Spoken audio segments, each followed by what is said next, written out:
Pulivendula Vontimitta ZPTC ఉప ఎన్నికల polling కోసం అధికారులు అన్ని ఏర్పాట్లు పూర్తి చేశారు. పులివెందుల ఎన్నిక ప్రతిష్టాత్మకంగా మారటంతో పోలింగ్ కేంద్రాలన్నిటినీ సెన్సిటివ్గా గుర్తించారు. ఎక్కడ ఇబ్బందులు తలెత్తకుండా వెబ్ కాస్టింగ్, సీసీ కెమెరాలతో పర్యవేక్షణ, భారీ బందోబస్తు ఏర్పాటు చేశారు.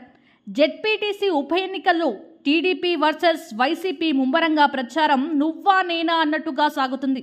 టీడీపీ నుంచి మంత్రులు, వైసీపీ నుంచి కీలక నేతలు హోరాహోరీగా ప్రచారం నిర్వహిస్తున్నారు. స్వతంత్ర అభ్యర్థులకు గన్మ్యాన్ల భద్రతతో కల్పించారు. వారికి పోలయ్యే ఓట్లు కీలకంగా మారనున్నాయి.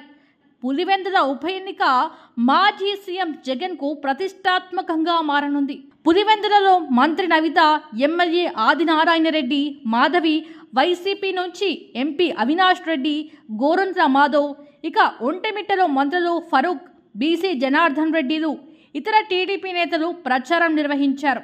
పులివెందుల ఉప ఎన్నిక టీడీపీ, వైసీపీ మధ్య నువ్వా నేనా అన్నట్టుగా సాగుతుంది. కడప జిల్లాలోని పులివెందుల, ఒంటిమిట్ట జెడ్పీటీసీ స్థానాలకు ఈ నెల 12న పోలింగ్ జరగనుంది. పులివెందులలో 11 మంది అభ్యర్థులు బరిలో ఉన్నారు.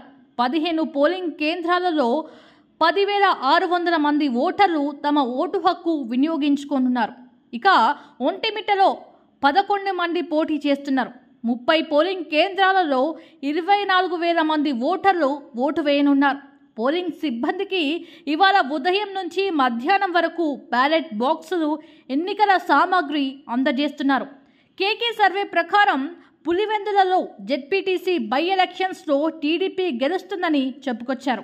ఆరా ముస్తాన్ సర్వే కూడా పులివెందుల జెడ్పీటీసీ బై ఎలక్షన్స్లో టీడీపీనే గెలుస్తుందని చెప్పుకొచ్చారు.